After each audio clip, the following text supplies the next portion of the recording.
Hi everyone. We have a prime number p, which is different from 3. To prove that the number, 3 to the power of n plus p, minus 3 to the power of n plus 1, is divisible by p, using Fermat's little theorem, we will start by extracting the number, 3 to the power of n, as a common factor from the two terms of this sum.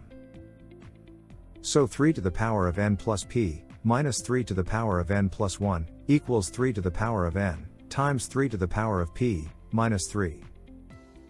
Now, if we consider 3 to the power of p, minus 3, since p is a prime number and the number 3 isn't divisible by p, as p is a different from 3 prime number, then we can apply Fermat's little theorem to deduce that 3 to the power of p is congruent to 3 modulo p.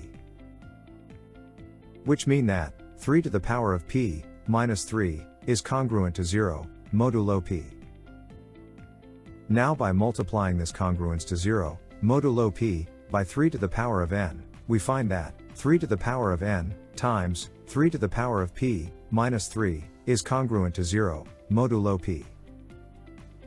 Therefore, 3 to the power of n plus p minus 3 to the power of n plus 1 is congruent to 0 modulo p. Which mean that it is divisible by p.